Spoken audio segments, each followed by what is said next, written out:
every day. And I would give my supervisor some story, and it was true, unfortunately, about why I couldn't be there. I had overslept. Truth of the matter was, usually I hadn't slept. My memories from before was of Jeannie being the cool aunt while we were growing up in high school. I remember a few of my classmates referring to me or letting me know that I had the coolest aunt of the class. Part of that was because she was a party aunt. I definitely worry that genetically Levi would be more prone to use of drugs, alcohol, anything like that. But the one good thing is that as of right now, I could always tell him, I don't feel comfortable with you having that beer or having that glass of wine or whatnot. She would start looking kind of very frail and thin and not healthy. And at that point, it was kind of clear to me that there was something going on. I lit up my pipe, and it was like I had an out-of-body experience watching this human me fiending on this drug, and I thought, oh my God, I'm an addict. We couldn't count on her to be at the family events. She would say she would come and not show up. I remember Levi talking about his past with his mom, and him seeing the bad stuff with the sores on her was very hard for him. Seeing her get angry, I remember that was a huge thing as well. The anger was really hard for him to watch, and him come home from school and her just being really mad about something very little, very small, while she was using.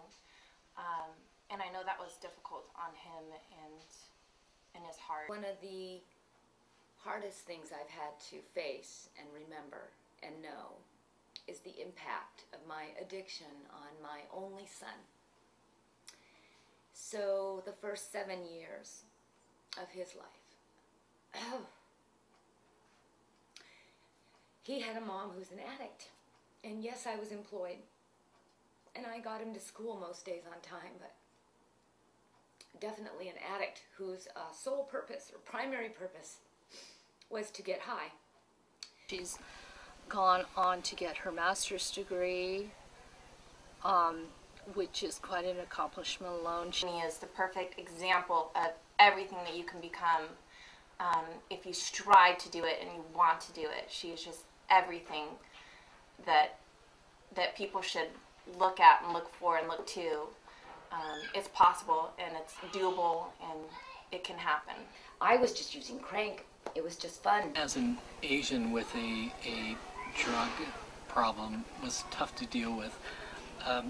Part of the way Asians or the Chinese family would handle issues is to internalize it, sometimes ignore it. And as a result, having the ability to, as a group, discuss it openly and address it as a group is very, very tough. In fact, as we were growing up, it was hard to have some of her parents show hugs, affection. It was just not part of how they were. I never stopped loving my mom.